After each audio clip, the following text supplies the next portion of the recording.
Greetings. Once upon a time, in a shiny land of big towers and fancy cars, there lived two very naughty men, Spanky McDumbass and Elmo Moneybags. They were the meanest and shittiest of friends, always plotting to take shiny coins from the poor commoners to fill their own giant treasure chests. Let's make the town richer, they cackled, rubbing their hands together. Spanky had a gang of stupid followers who clapped for his every word, even when he told humongous lies. Elmo, the richest man in the land, had lots of gadgets and used them to trick people into liking Spanky. Together, Together, they wanted to rule the whole kingdom and do whatever they pleased.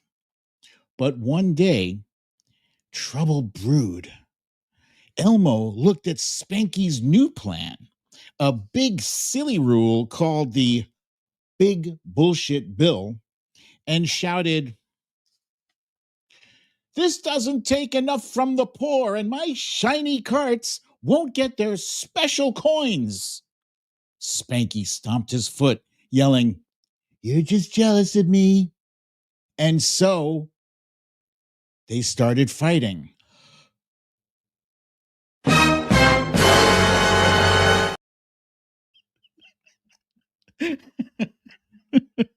So they started fighting. Oh, what a fight it was. Elmo said very nasty things to Spanky that made him bigly mad. Like, "You're best friends with a sexual predator, even worse than you, and everyone should chase you out." Spanky turned redder than a tomato and hollered back, "You're the crazy one. Elmo, I'll take away all your toys." The kingdom shook with their shouting, and papers flew everywhere. Now, Spanky's stupid followers in MAGA land and Elmo's gadget fans watched this big fight. At first, they cheered, but then they started to whisper, "Wait a minute. These two are just big bullies. They tricked us." The villagers, who had been so quiet, began to see the truth too. They were tired of being poor while Spanky and Elmo got richer. In the end, the whole kingdom turned against them. Spanky and Elmo lost everything: their treasure, their gadgets, even their silly followers. They sat alone, grumpy and defeated, with nothing but their own mean words. The moral of the story, ladies and gentlemen, is this: when shitty people fight over their greed, they might just lose it all. So be kind, share with others, and don't let bullies trick you. Now, if you think that's the end of this story, well, it is the end of that story, but it's not the end of the fight that's going on and all the crazy insanity that goes hand in hand with a Trump presidency. So I hope you're ready to get into it, because I am. Let's go.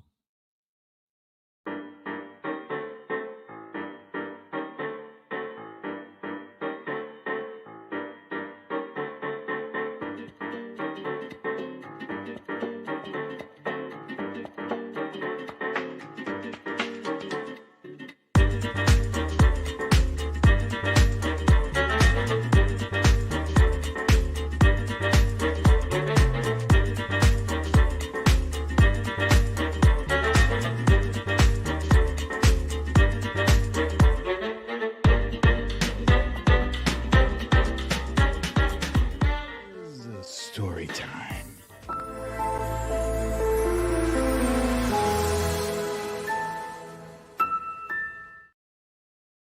Welcome, welcome, welcome, ladies and gentlemen, to another episode of Storytime with BDD. I'm your host, BDD, aka Brooklyn Dad.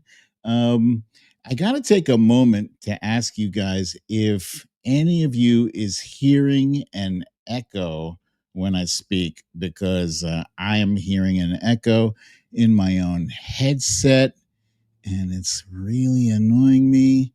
Let's see. Oh, there we go. That's what the problem is. Okay, that should fix it. All right. All right, good. Happy Friday, everyone. Happy Friday and Eid Mubarak for those who celebrate and for those who don't celebrate Eid Mubarak. Um, I saw several comments out there welcoming the return of the wigs.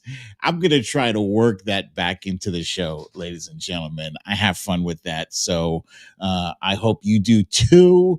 Let's see. So we have a bunch of things to get into. So I'm going to try to make my roll call a little abbreviated so we don't run overtime. But look at this. The Trump Reaper is at the top. Look at that. That's something special. Welcome, Trump Reaper. And then Zelda right there. Let's see. Who else do we have here? Joanne Kennedy. Sandra Lee is here. Ness from Connecticut. Bernadette H, Valerie G, Lucy L.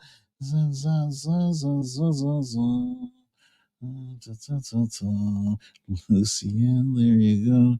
You guys are having a lively discussion today. Sandra Lee, I don't know if I said already hello. Jen Staley says hello and happy Friday from Florida.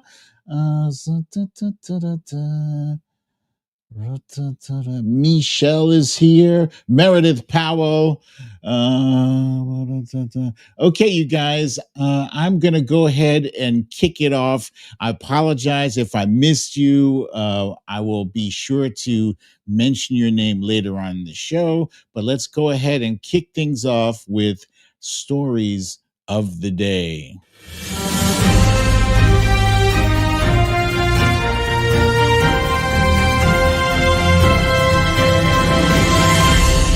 Stories of the day. All right, let's make this a little bigger. Fight. Fight. So this cover image was partially inspired by that day in Butler, Pennsylvania, when Donald Trump triumphantly raised his fist right after an assassin's bullet just nearly missed him. And his Secret Service was confident enough to let him expose himself to a potential second or third shooter in the crowd. It was only 10 seconds had passed, so clearly that situation had been locked down, right? Yeah. Anyway, there's Elon Musk facing Trump, looking pissed with his shiner. Those of you who have been paying attention to the saga know that he's got a black eye. He claims that it's courtesy of his, is that 5-year-old son? Yeah, okay. In the history of sons and fathers, I guarantee you there's no fathers out there saying, son, go ahead, take your best shot. It's not. It's not happening. And it's also not happening, in my opinion, that any Secret Service agent worth their weight is going to allow the person they're supposed to be protecting to stop to grab their shoes, to stop to pose for a photo in front of potential more assassins. I'm not buying it. Anyway, fight. um, one story we're covering today is that Zelensky indeed does have the cards. He does, despite the fact that Donald Trump said, without us, you have no cards. Actually, it turns out he's got some cards and some good ones too, as he hit Russia upside the head. This is weird. I know that this administration has really broken records for ineptitude and just ridiculousness, absolute ridiculousness. It actually makes me miss the cabinet from his first term. That's how bad this cabinet is. This guy here, this 22-year-old man, former grocer, is now in charge, and Gardner is now in charge of anti-terrorist activities. Go figure. And of course, last but not least, the main story of the day is the fight. And what a fight it is. It's between two titans, Donald Trump and Elon Musk, the richest man on the planet and the stupidest, most powerful man on the planet, are riffing. And we're going to talk about who's going to win and ultimately who's going to lose. And last but not least, we are going to discuss Spanky's dumbest comment of the week. And that's a low bar to reach, but we will get there. We will get to that very, very low bar. If this is your first time here, please make sure you hit the like and the subscribe button. The like looks like my thumbs up, which I've got there in the camera. Thank you very much. And those of you who are following my Substack, who are subscribing, you probably have seen my latest submission. It is called Excuse Me as I Laugh My Ass Off at These Two Effing Assholes Fighting. And it was fun. It was fun. This was where Spanky and Elmo, if you enjoyed my little intro story in the beginning of the show, you'll enjoy this. So check it out. If you're not already a subscriber, please do so. Substack, Brooklyn Dad Defiant. It's a lot of fun. There's good stuff there. There's something for everybody. Except MAGA, probably. I'm not going to spend long on this. My heart is broken, but my head is not bowed. Now, the Knicks,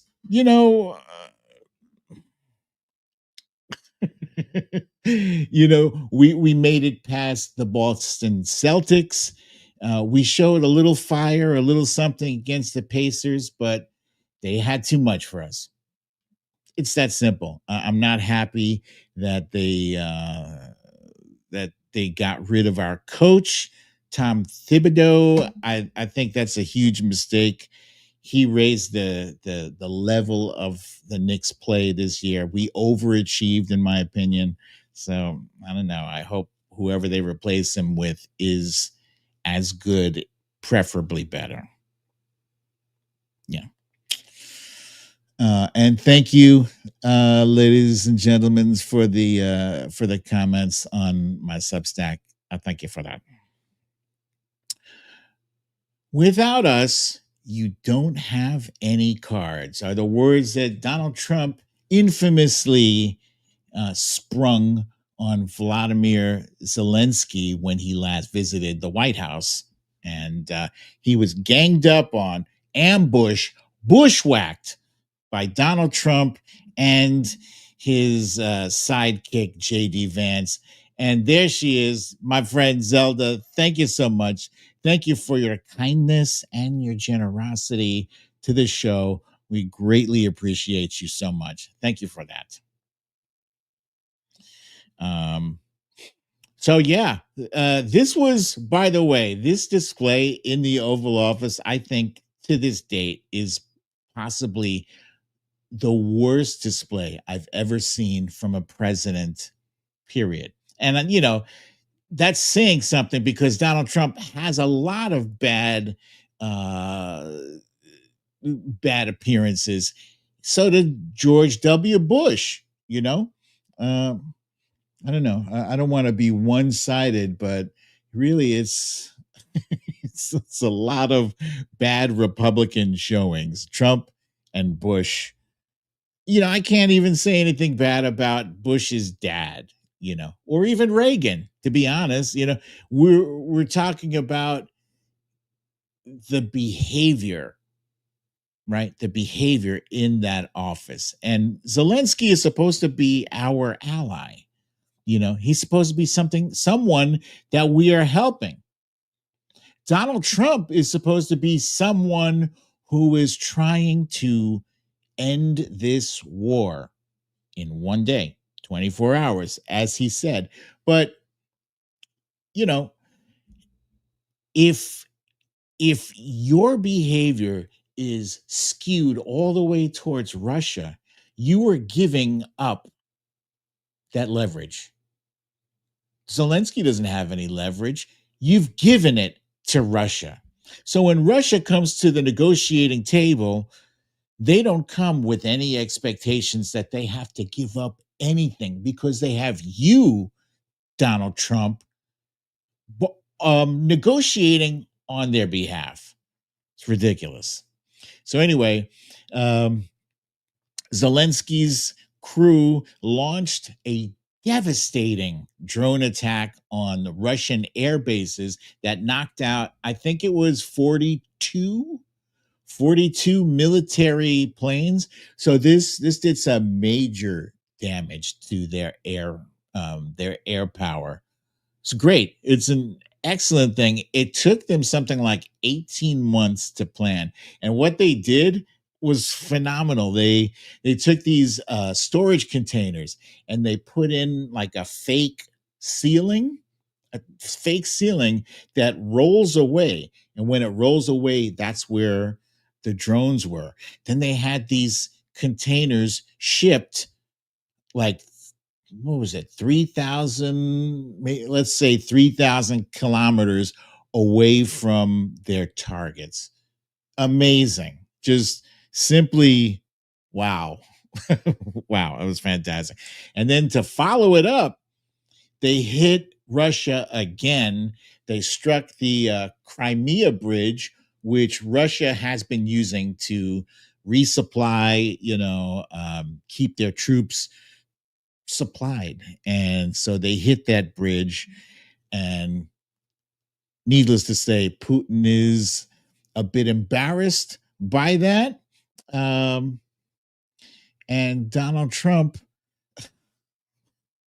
is so embarrassing. He says he told Putin, don't do it. You should. So he said he told Putin that Putin should not retaliate against Ukraine. You shouldn't do it. You should stop it. But dude, you've already shown your ass. You've already made yourself Putin's bitch. So at this point, really anything. Hey, is Eddie G here? I say, oh, look, there she is. Hey, welcome back, Eddie G. Glad to see you. You did miss me in a wig, but don't worry. I think I'll be doing that a little bit more these days. Let's see.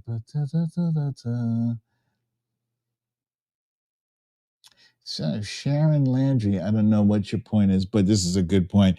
Saying keep in mind that Clinton was impeached for lying about his relate. No, he lied. There's no air quotes around that. He did lie about that. I did not have sexual relations with that woman, Miss, what was her name? Monica Lewinsky? Miss Lewinsky. That was a lie. It was a straight up lie. Think how many lies Donnie has done in office. This is true. Too many lies to count.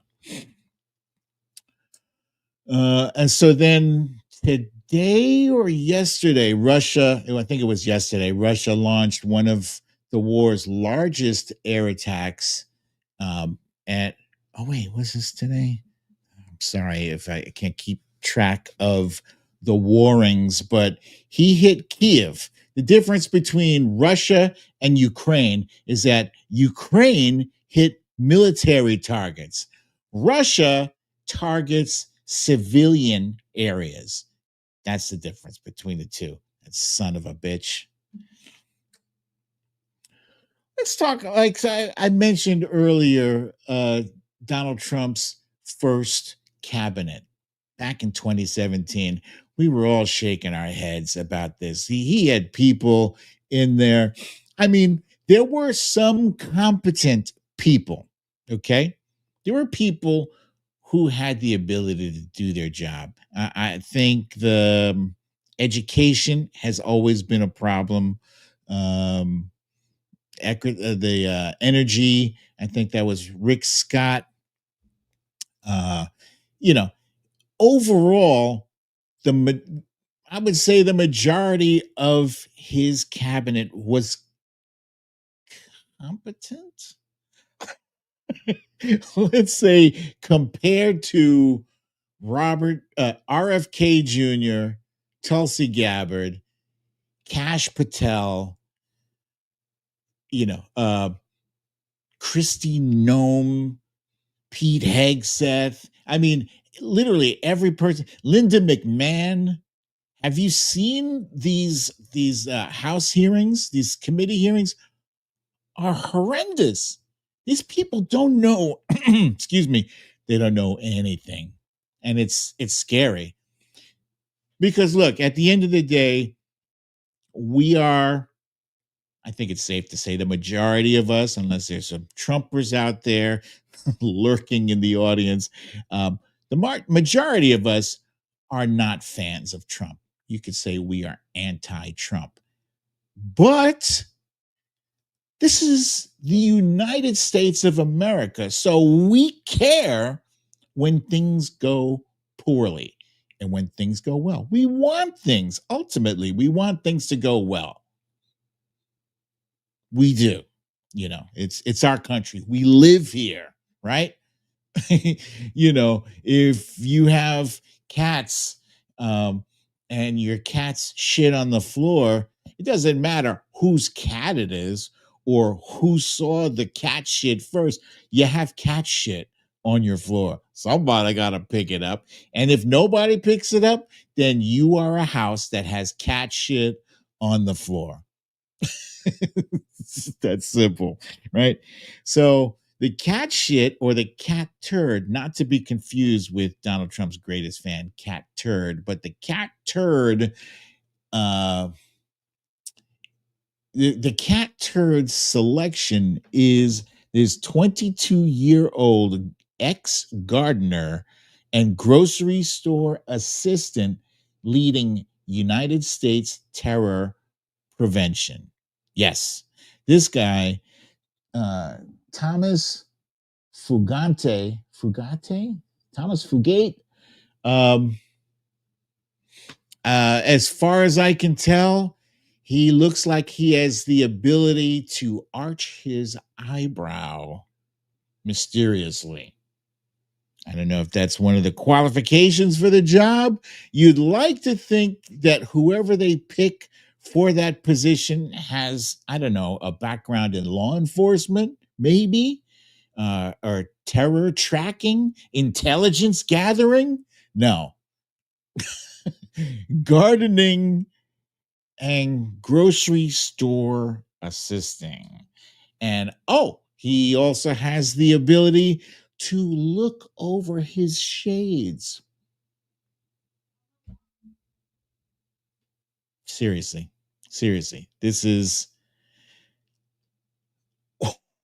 What are we doing? What? It's a joke.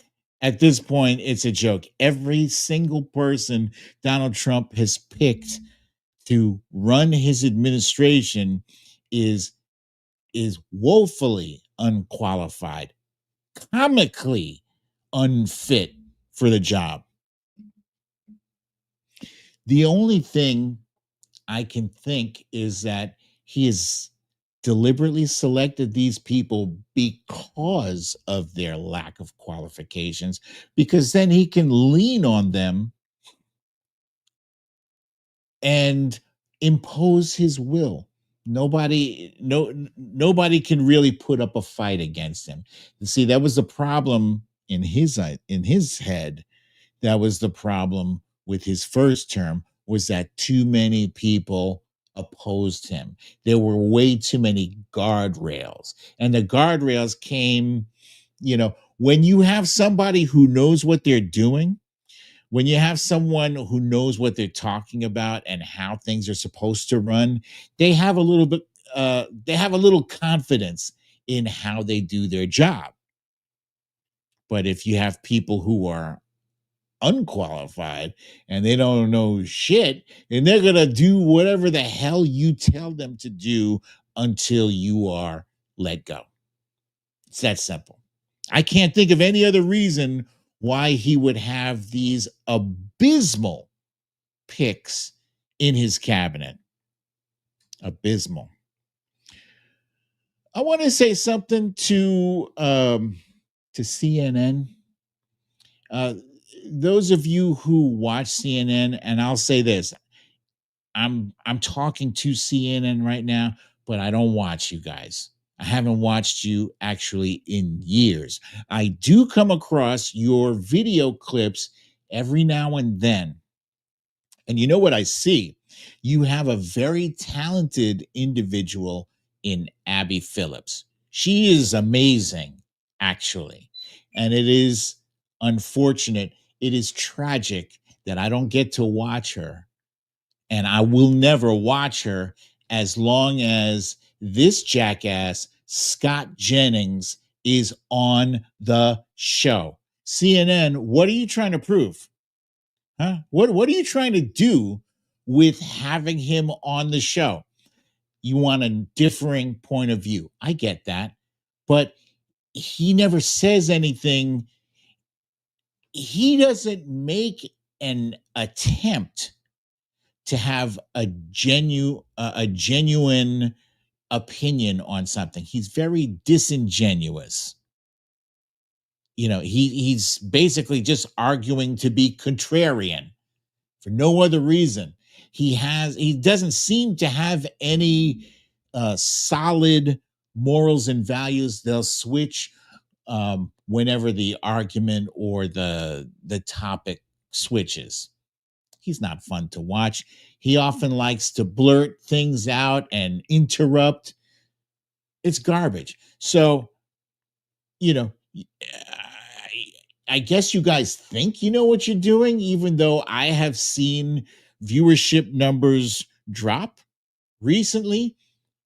Mostly probably because of Jake Tapper and the disaster that he is. But I will never, ever, ever watch CNN as long as Jake, excuse me. Well, yeah, as long as Jake Tapper, you lost me. You lost me forever.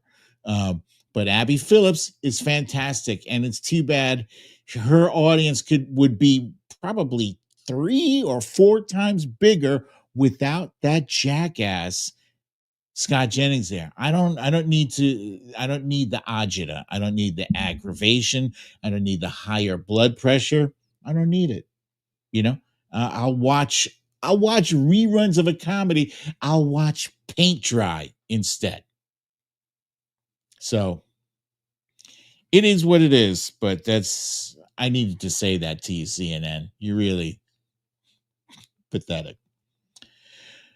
Okay, so when I was a kid, first of all, some of you may recognize this graphic. I'm going to make it a little bigger. This is from The Simpsons. There are two monkeys circling each other, and there's a semicircle of people ringed around them chanting, fight, fight, fight. There's something visceral, I think, about when a fight is happening. I mean, I remember when I was a kid in the schoolyard, you would usually you would see it unfold slowly because two guys, they're getting up close to each other and they're bumping chests, and they're shoving for a while because they're not really sure not really sure they want to do this, right?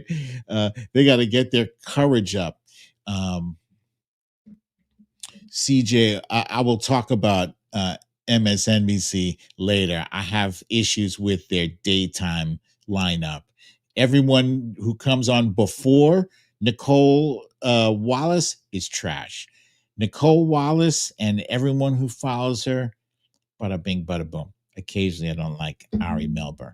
But anyway, getting back to the fight thing. So they're not sure they want to fight. So they start off slow. They're shoving, they're bumping. And then eventually, you know, the fists start flying. But before that happens, people gather around when they see that beef happening. They yell, fight, fight, fight. I'm not proud of it. I remember being a kid in the schoolyard. They would say fight, and something, I don't know. It's primal. It's in the blood. But when you hear fight, you come to see what happened. And that's what happened yesterday on the internet and around the world. It wasn't just the internet, people on the TV and, people heard about it and they were reading the papers, reading the blog. Well, I guess most of it is on the internet, I guess. And yeah, the bromance between Elon Musk and Donald Trump looks like it's officially over. And there were, you remember I was talking about those shoves when people shove each other, they're not sure they want to get into the fight yet. You know, I don't know that it happened before he left. I'm not going to say that he was pissed off because, you know, in his mind, I did all this for you, and all you gave me was a shitty little gold key. you know, um, but he was making noise about um, that bill, uh, the big, brutal, barbaric bill, or what I was calling the big bullshit bill. But I want to go back here because see this scene here, the entire time that Elon was hanging out with Trump was very bizarre. As someone who has watched Donald Trump against my will for the past, I don't know, 10 years or more, um, you get to know what the guy is like and what he will tolerate and what he won't.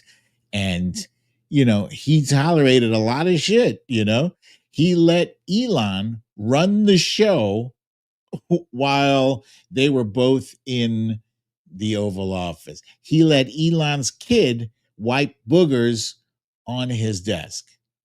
And Trump, as far as I've heard, is a germaphobe. So he couldn't have been too crazy about that. But again, he just let shit go because at the end of the day, Elon Musk is the guy with the big swinging dick. And by big swinging dick, I mean he's a billionaire many, many times over. He's worth, I don't know, 300 billion, 300 plus billion. He could buy and sell Donald Trump many times over if he chose to. He's got a lot of money. And Donald Trump respects that the same way he respects Vladimir Putin. Although Vladimir Putin has the money, he has the gold, he has the army, and he probably has more than anything, he has like those tapes. There are tapes. I guarantee there are tapes. Whether or not we'll ever see them, that's a different story. But I know there are tapes. I know it. So Elon is not a fan of the big, brutal, barbaric bill, which Donald Trump has been referring to as his big, beautiful bill. Elon Musk does not see it as big and beautiful. He sees it as a disgusting abomination. Here he says, "I'm sorry, but I just can't stand it anymore. This massive, outrageous, pork-filled congressional spending bill is a disgusting abomination. Shame on those who voted for it. You know you did wrong. You know it." And when I saw that, I was like, fight, fight. So here I am. Now I'm the instigator. Because I'm sorry. If you ever been in the schoolyard, right? And there's always like at least one instigator, one guy saying, "Yo, you heard what he said to you, bro? You could let him talk to you like that, bro." Yo, he called your mother. He said your mama don't have no neck. He said your bill is a piece of shit. So I was watching this, and the thing that struck me was that I said, isn't it weird that Elon Musk took a flamethrower to Trump's bill, took a public dump all over it, and Trump hasn't responded to it? No statement, not a tweet, nothing. Like a taco bitch ass punk. I love that nickname, Taco Trump. Yeah, because again, we know what Trump is. We know what he'll tolerate. He doesn't like not being the center of attention. He doesn't like being disrespected.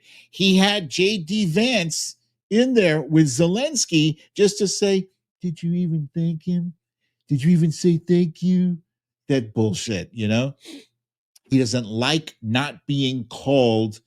Wait, he doesn't like not being called president. If you call him Mr. Trump, that's borderline disrespect. But if you don't call him President Trump, he gets all pissy about that. I won't call him President Trump. I'll call him Trump. Taco Trump. Anyway, where was I? Okay.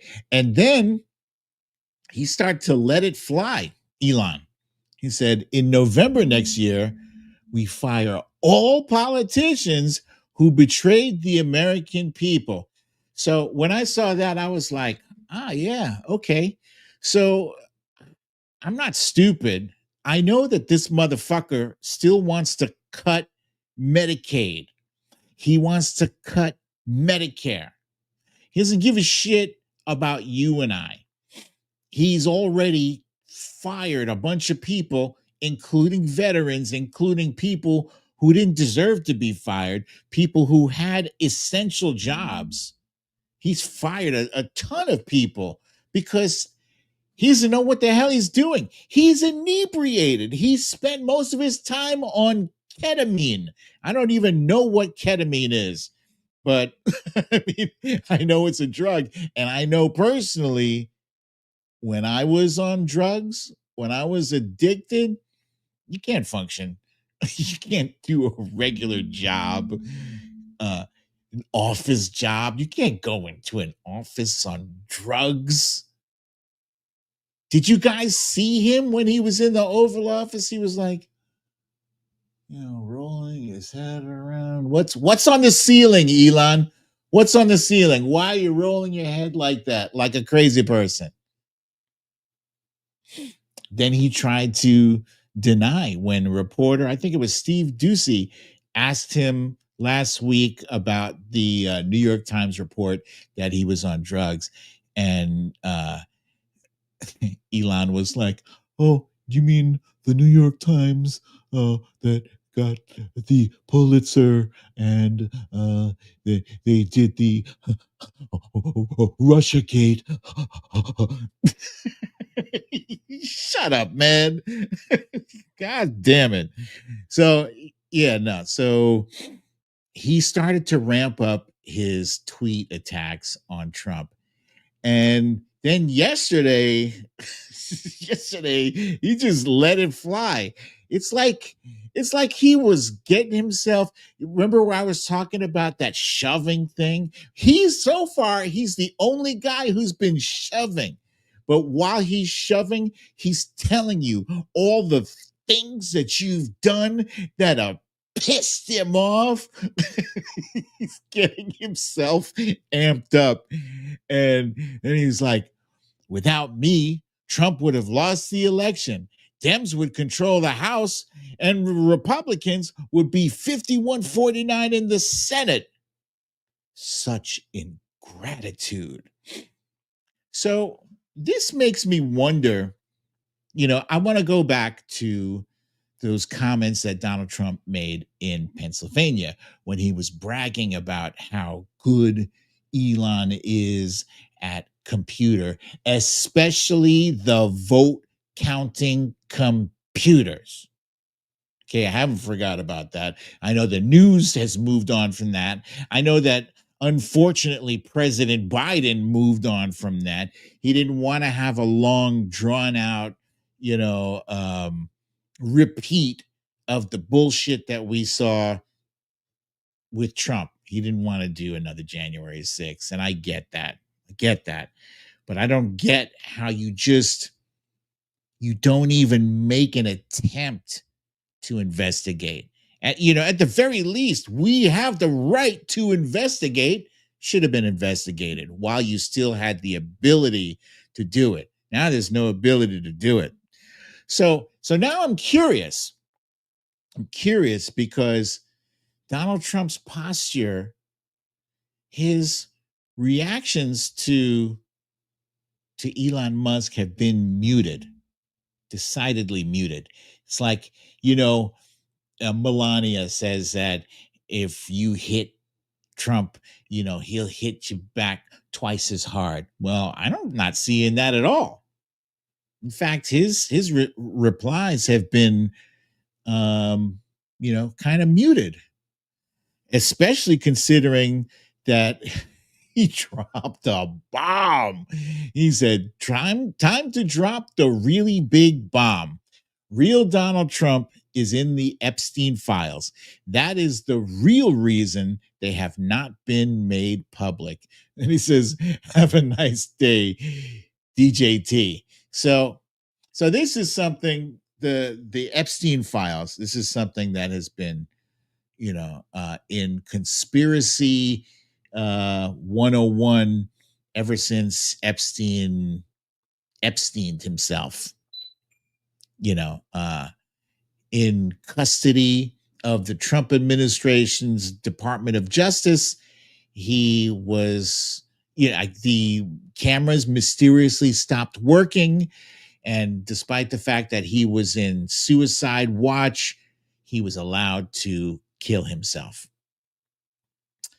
Very suspicious. Very suspicious that this guy who knows, that was the guy who knows everybody who did everything, all of the dirty, disgusting things. It's funny that Trumpers, when we start saying release the Epstein files, and I've been saying this since he offed himself in prison, release those files, people think, they're like, Bill Clinton's probably in there. We're like, so? Release the files. There's probably some Democrats in there. Well, if there's some Democrats in there, They shouldn't have done what they did to get in there. Let it be. So they think our requesting the release of the Epstein files is conditional as long as there's no Democrats. We're not saying that. We're saying release the files. Period. And if it's a Democrat, if it's a Republican, if it's an independent, if it's somebody who's not connected to politics, we want to know. And if they're guilty, prosecute those fuckers. We want to know. And especially if it's Trump. Now, think about this. If the Epstein files only had Democrats in there, only, let's say, for instance, had Bill Clinton in there, do you think they'd be holding on to these things this long? So earlier today, I saw a clip with Kash Patel, and he was on the Joe Rogan show, and he was explaining why they have not yet released. He said there are no tapes. This is what Kash Patel said. He said there are no videos, not what you're looking for. And I'm just gonna play this because I found it interesting.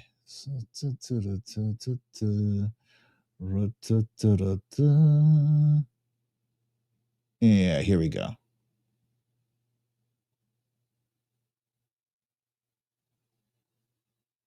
Again, we're going to give you everything we can. And people have to remember, we're not going to re-victimize women.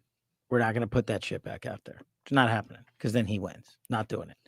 You want to hate me for it? Fine. Again, logical play out. If there was a video of...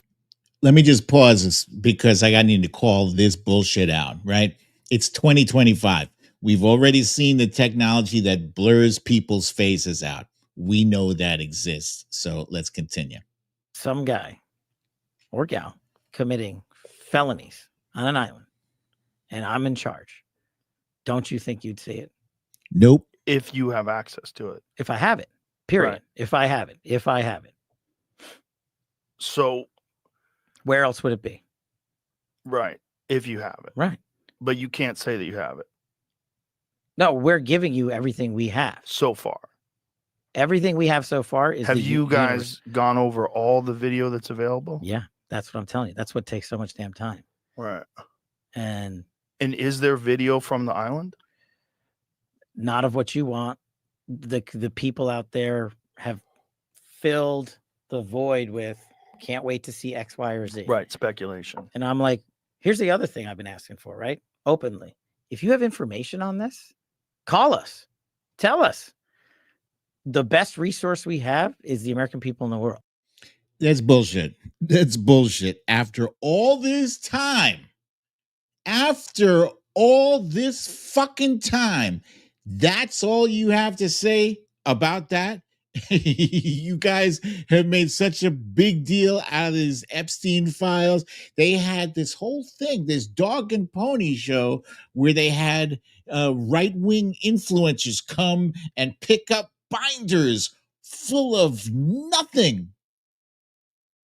And it's all been an act. It's all been an act. They have videos in there. They have files in there, and they are incriminating, and that's why we're not seeing them. That's all there is to that. And Elon Musk said as much. Oh, let's see. Hang on. Where did he say that? Oh, he started, sharing videos of Trump hanging out with Epstein. We've all seen that a bazillion times.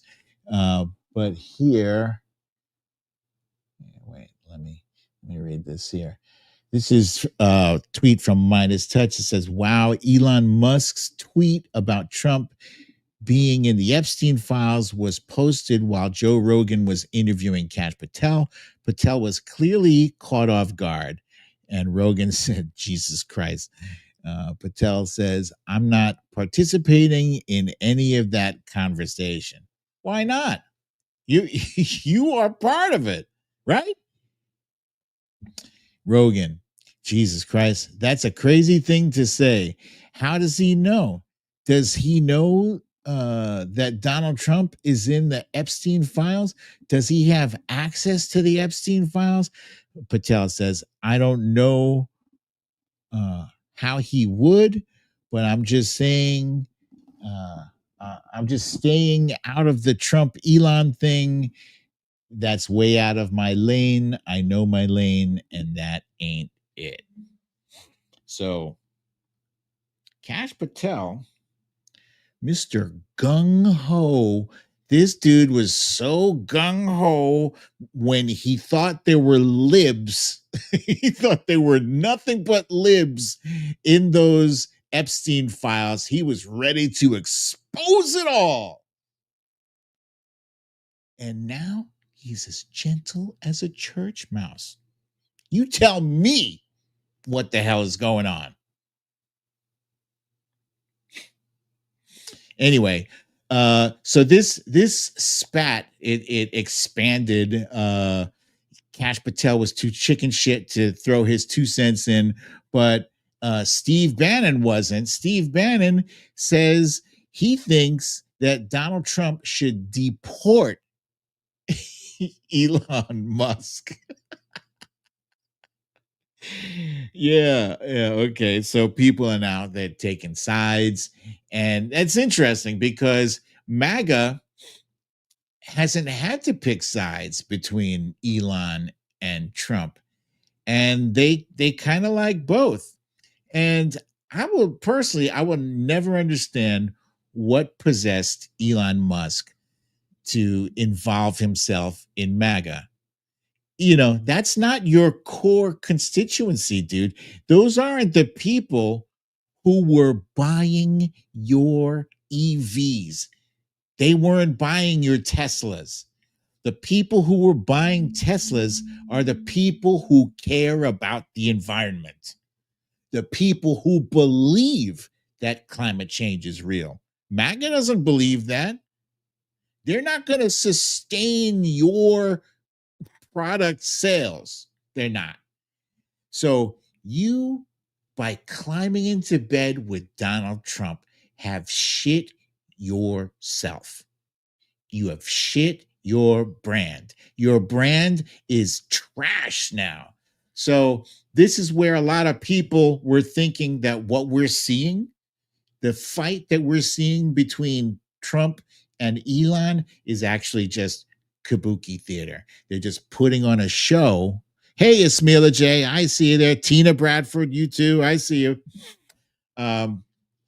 They think, a lot of people think that Elon and Trump are putting on a show to help Elon rebuild the brand that he fucked up by getting into bed with Donald Trump.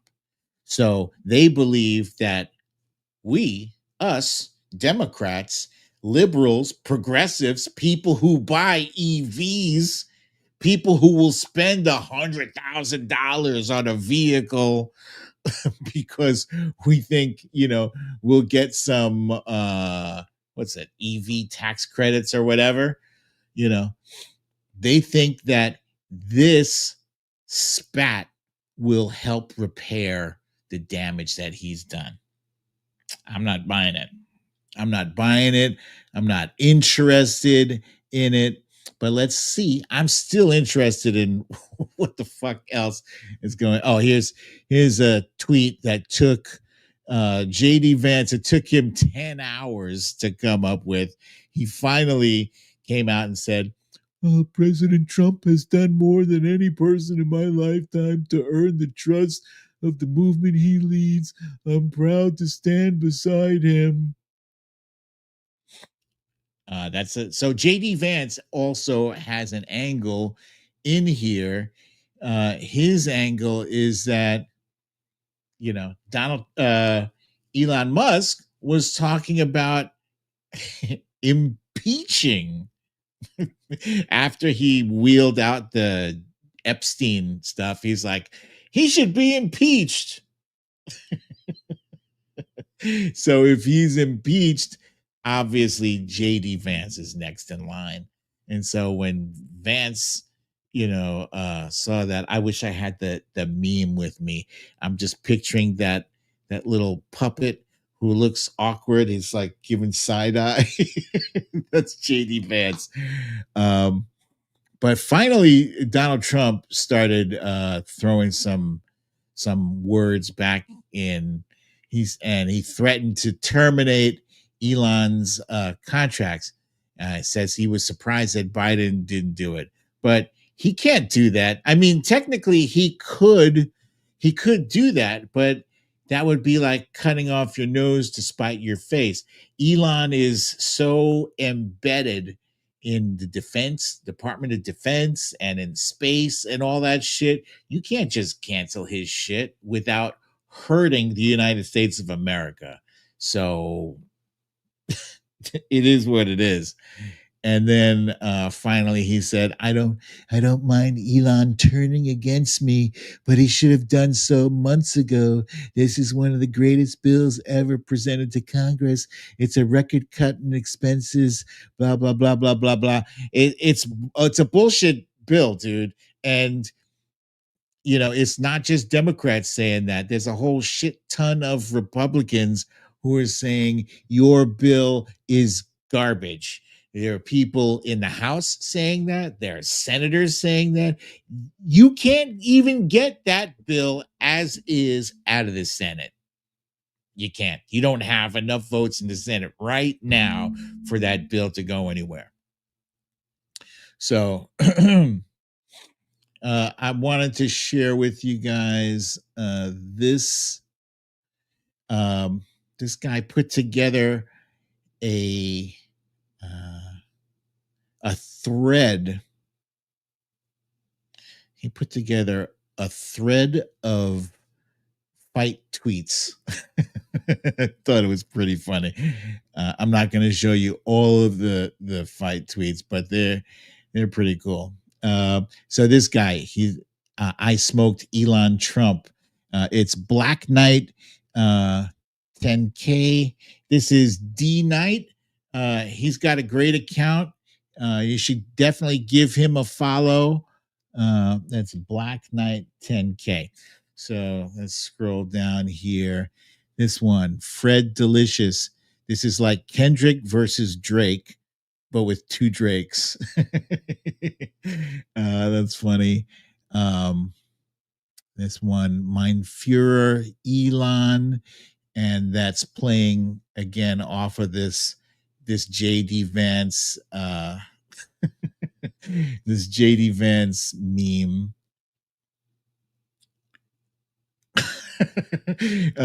Autism Capital tweeted, your name is Elon now, and he's talking to Mark Zuckerberg.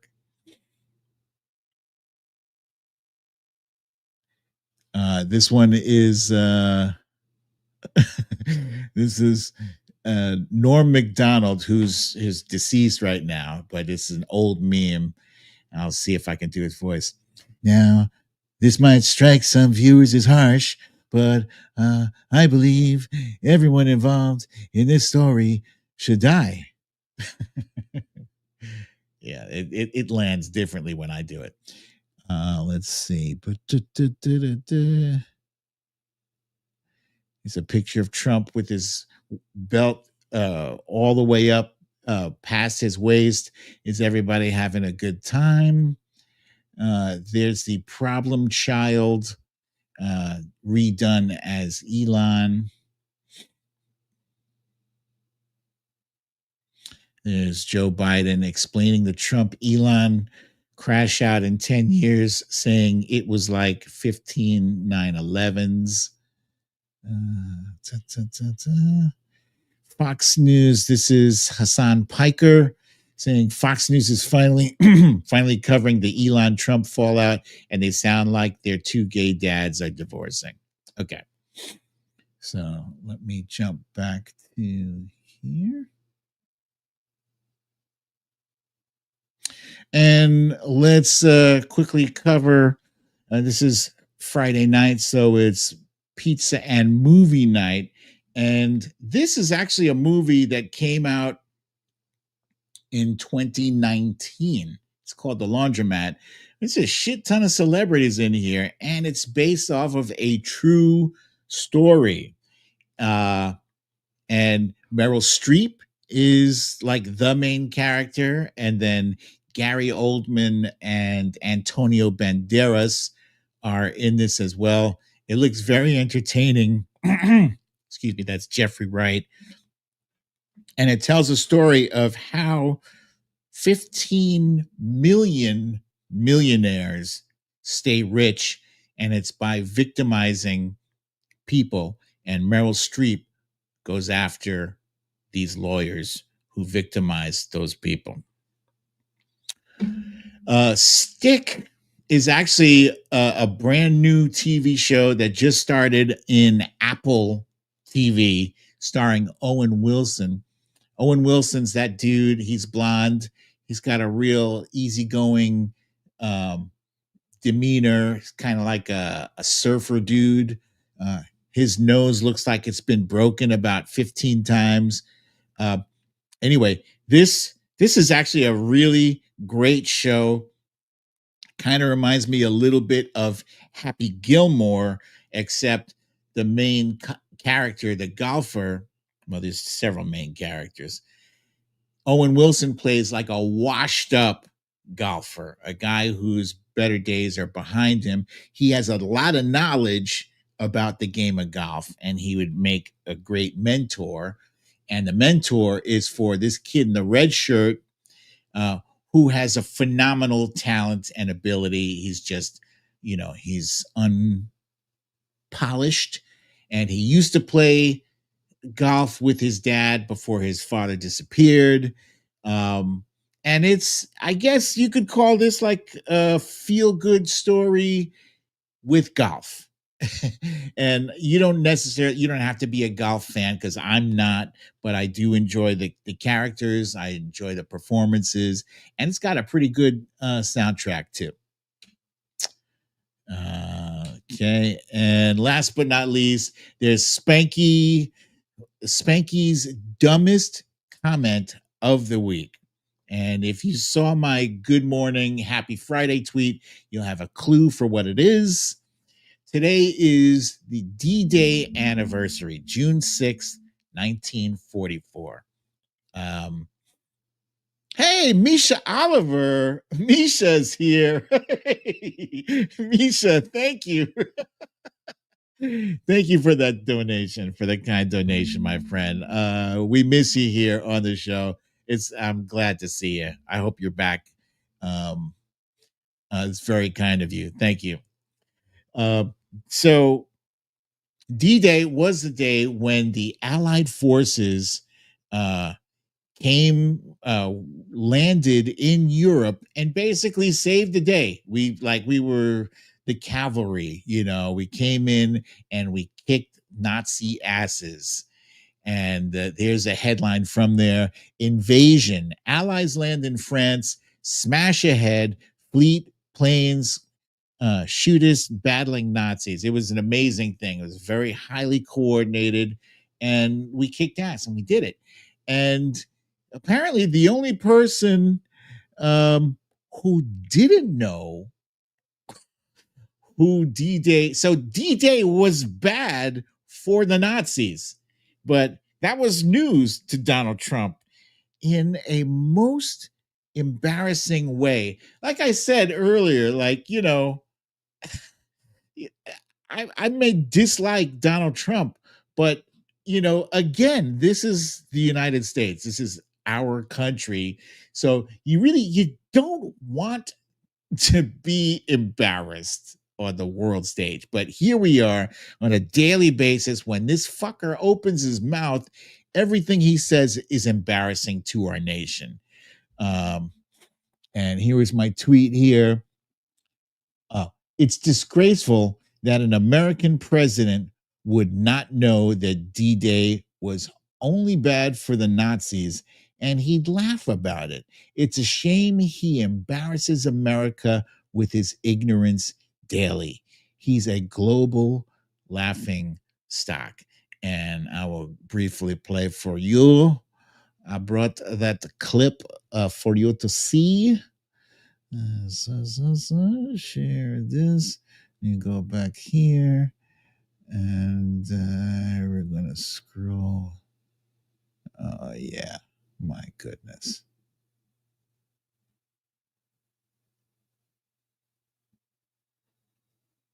Okay. June 6th, tomorrow.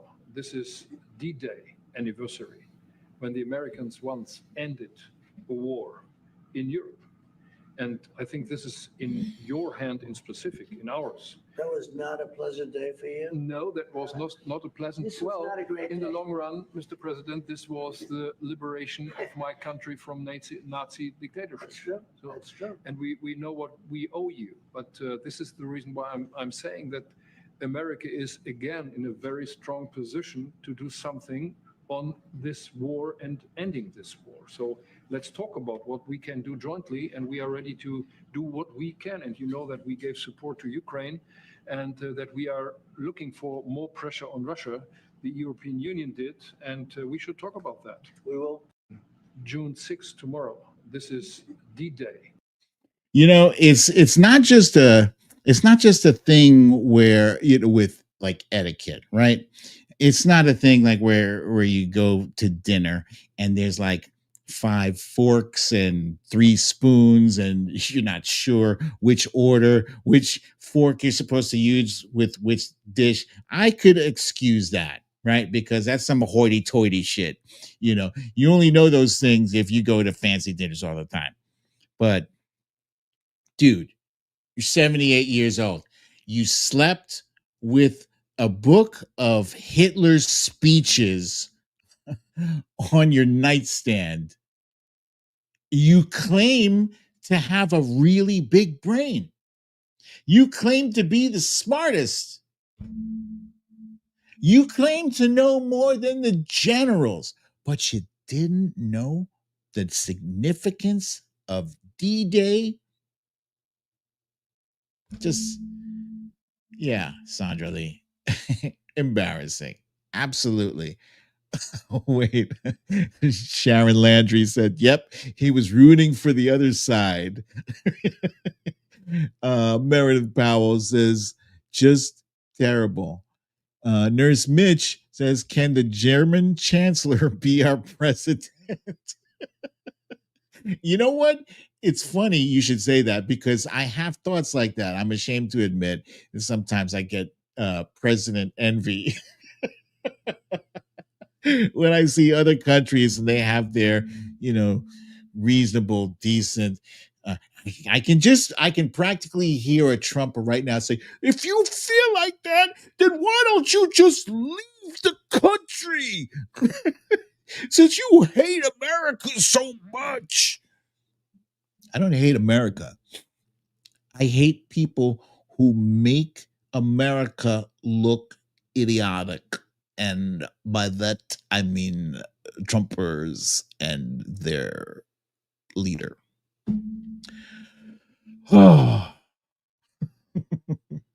Okay. So, oh yeah, Carney. Carney is good. Yeah. I like Mark Carney too. Yeah, he's a very I liked how he dealt with Trump too. He was very direct with him. But he didn't make him feel bullied, even though I was definitely enjoying his time in the Oval Office with Trump. All right, so I got time for a couple of questions. Go ahead, folks, hit me. I'm trying to Lori B, I think it was, asked me to start answering questions at the end of the show again. So I'd like to continue to honor that. Let's see if you guys have any questions for me that I can answer. Hello.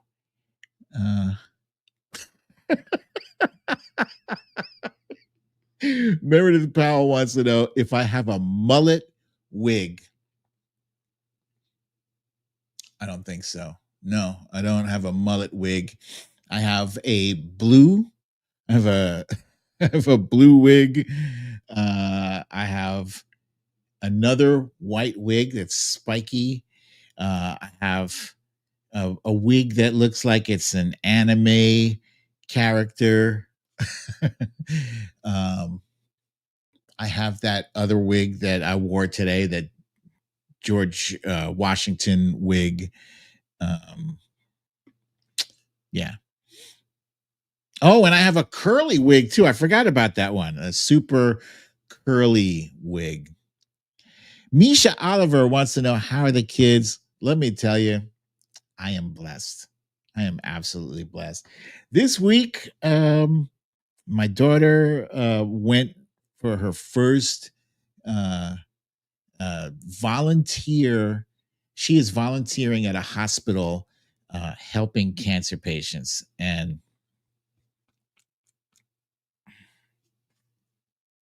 very proud, very proud. She's doing this partially for college credits. She just get credit for that, and partially because that's what she wants to do. She wants to go into oncology, and she is busting her ass. She's going to be taking courses over the summer. College, man, when I was her age, and school was finished, I didn't want no more school until September. That was it. That was, when school is finished, I don't want no more homework. I don't want to hear about any book that I have to read. I usually wait until I had 2 days left to go back to school to start reading the homework assignment. So I'm blessed. All of my grown sons are doing smashingly. My oldest son, Majid, is working for a pharmaceutical company. And as is my youngest son, Malik. And my middle son is a teacher. And my teenage son here living with us is doing financial. He's doing stuff with the stock market, which is just absolutely fascinating. So I feel very, very blessed. Thank you for asking. Sandra Lee. Oh, that's a great question. Shit. What can we do about these ICE fakes? That is an excellent question, to which I do not have an answer, because that's a legal thing and it's scary. So what Sandra is asking about, there are a bunch of people who are pretending to be ICE. I think if you find out, if you can confirm that someone is not actually in ICE and they were just, play acting or whatever, I think you should report them. I don't know if local police will go along with it, will comply, will help you, apprehend these ICE fakes. But that is an excellent question. I think at some point the ACLU probably has to get involved, the American Civil Liberties Union, because their whole purpose is to ensure that our rights, our civil rights, are not violated. And I think if people are pretending to be ICE, they're pretending to be part of a federal unit under false pretenses. Yeah, that is a violation. Excuse me. Last question from Lori B. She wants to know, do you think MAGAs in Congress are more afraid of Trump or Elon? Easy. Trump. 100%. They're more afraid of Trump. As far as I could tell, I've seen a handful, maybe a dozen different comments from different members of Congress, some in the House, some in the Senate. They 100% back Trump. But it's interesting in that none of them dissed Elon. They said, I have a tremendous amount of respect for Elon, what he's done, and blah blah blah.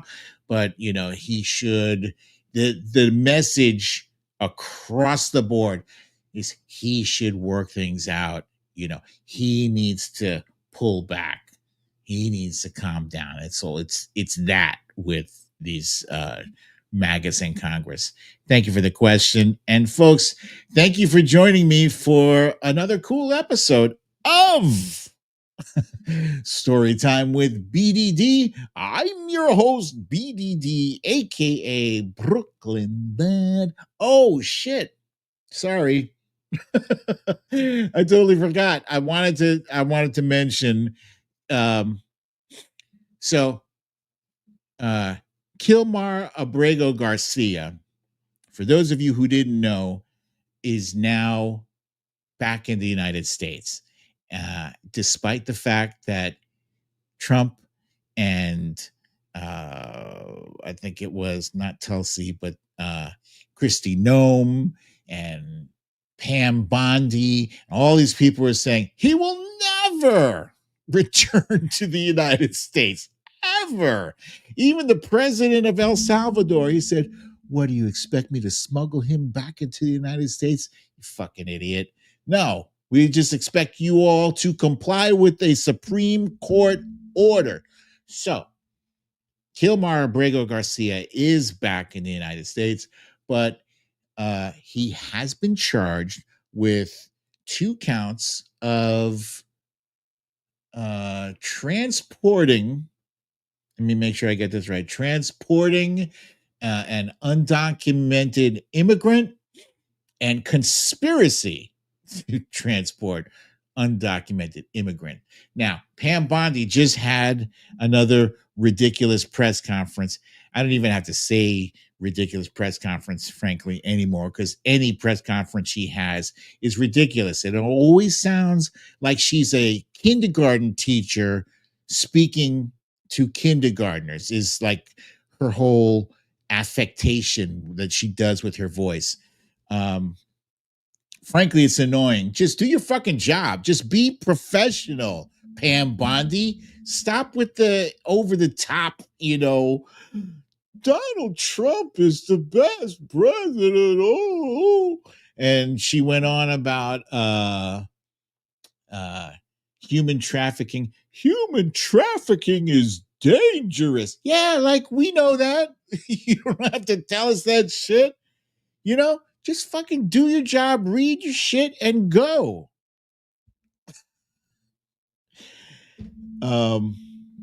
So anyway, the charges to me sound trumped up. They sound trumped up. It sounds like, they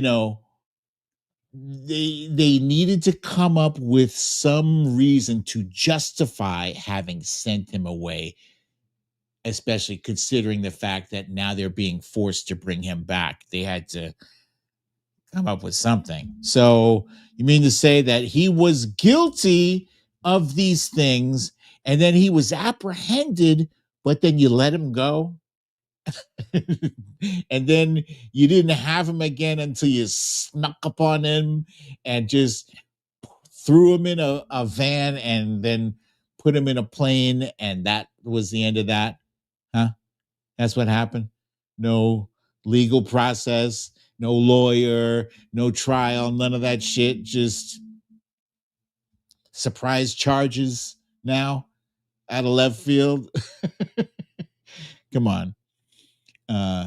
So Nurse Mitch says she hopes he sues them. I hope so too. I hope and look, I'm not saying that this guy is innocent of the charges, because I don't know. That's the whole point of due process. We get to the bottom of this shit. You have lawyers that work things out, and they will look at evidence. And if the evidence is compelling and it turns out that he did what they say he did, then, God help you. You got to do your time. And that's that. I'm all for that. I am not for illegally snatching people off the street and throwing them in a gulag. Not for that. And with that said, folks, thank you so much for joining me for another episode of Storytime with BDD. I'm your host, BDD, aka Brooklyn Dad. I love it that you guys come here and spend time with me. So I look forward to seeing you guys here next week, same time, same place. I love you all. Peace.